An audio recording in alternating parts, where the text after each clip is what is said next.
और हमारी सहयोगी चित्रा ने जम्मू कश्मीर के डिप्टी सीएम सुरेंद्र चौधरी से इन्हीं तमाम मुद्दों को लेकर खास बातचीत की, दिखाते हैं आपको।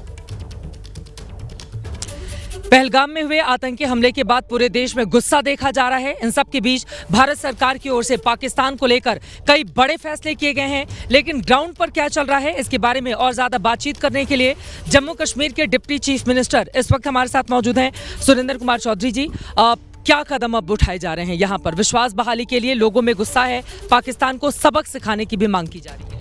देखिए, जहाँ तक ताल्लुक़ है कि क्या क्या कदम उठाए रहे हैं, ऑनरेबल होम मिनिस्टर हिंदुस्तान के वो खुद यहाँ पे आए और ख़ुद उन्होंने सुपरवाइज़ किया और ख़ुद यहाँ मीटिंग भी ली और यूनिफाइड कमांड की भी मीटिंग ली और यहाँ के ऑनरेबल सीएम साहब से भी उनकी बात हुई, एलजी साहब से भी हुई और वो खुद पहलगाम और उस जगह पे भी गए जहाँ ये पूरा हादसा हुआ। एक बहुत बड़ा निंदनीय और आज लफ्ज़ हमारे पास कम पड़ रहे हैं, वो शब्द कम पड़ रहे हैं कि इन लफ्ज़ों के साथ हम इस बात को कंडेम्ड करें।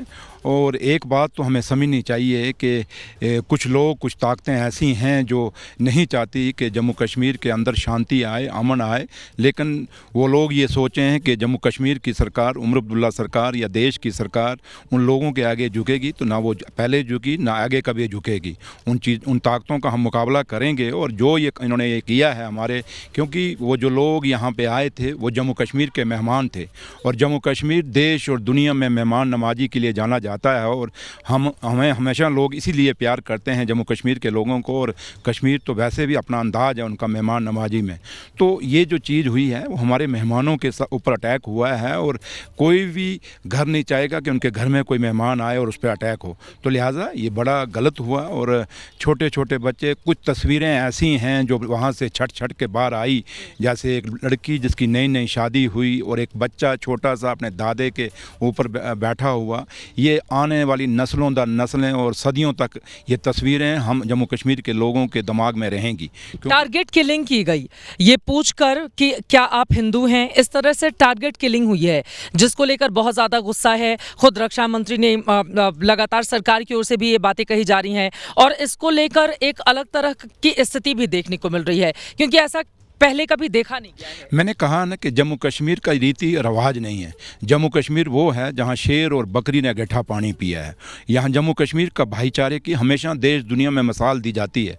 और ये जो चीज़ अगर हुई है वहाँ पे, जैसे उन्होंने टूरिस्ट ने कहा कि वहाँ पूछा गया जाति के नाम पे, धर्म के नाम पे, ये बहुत गलत है। क्योंकि लेकिन मैं एक बात कहूँगा कि जो लोग उग्रवाद में शामिल हैं, जो उग्रवादी हैं, जो लोग गलत करते हैं किसी के साथ, उनका कोई धर्म नहीं होता, उनका कोई मज़हब नहीं होता। उनका मकसद एक ही होता है कि किसी तरीके से हम अपनी खबर बनाएं। लेकिन है कि आज जो उन्होंने किया है ये खाली पूरा उन टूरिस्ट पे अटैक नहीं था, बल्कि जम्मू कश्मीर की इकानमी के ऊपर अटैक था। क्यों हमारे जो बेरोजगार बच्चे हैं, क्योंकि हर आदमी को रोज़गार नहीं मिल सकता, काफ़ी सारे लोग जो होटल इंडस्ट्री के साथ जुड़े हुए थे, शिकारे के साथ जुड़े थे, हाउस बोटों के साथ जुड़े हुए थे, या हमारे कुछ गाइड थे, ऑपरेटर थे, ट्रैवल वाले थे, टैक्सियों वाले थे, मतलब काफ़ी सारा एक लंबा चौड़ा जो एक सिस्टम में जुड़े हुए लोग थे टूरिज्म इंडस्ट्री के साथ, उन सबको नुकसान हुआ है। यहाँ कश्मीर के अंदर जो होटल कभी खुले नहीं थे, उनके कमरे कभी खुले नहीं थे इन सालों में, तो आज वो होटल भी खुले थे। इतना रश था जम्मू कश्मीर के अंदर। तो ये खाली हमारे उन टूरिस्ट भाइयों पे, जो लोग हमारे मेहमान थे, उनमें अटैक नहीं, बल्कि जम्मू कश्मीर की इकानमी पे अटैक है। और ये बीते 5 सालों में 2020 का मैं आंकड़ा देख रही थी, तकरीबन 30 लाख टूरिस्ट आए थे और 2024 तक ये आंकड़ा 2 करोड़ 35 लाख को पार कर गया था। 25 में माना जा रहा था कि एक और नया रिकॉर्ड अब ये पूरा का पूरा हिस्सा बनाने जा रहा है, जिसको लेकर कल हमने देखा कश्मीर के कुछ हिस्सों में इस आतंकवादी हमले को लेकर प्रोटेस्ट भी हुआ है। मैंने वही कहा कि हम इस आंकड़े के खेल में नहीं जाएंगे कि आंकड़े क्या हैं क्या नहीं, लेकिन हमें खुशी थी कि आज देश और दुनिया से बहुत सारा टूरिस्ट यहाँ पे आया था। क्योंकि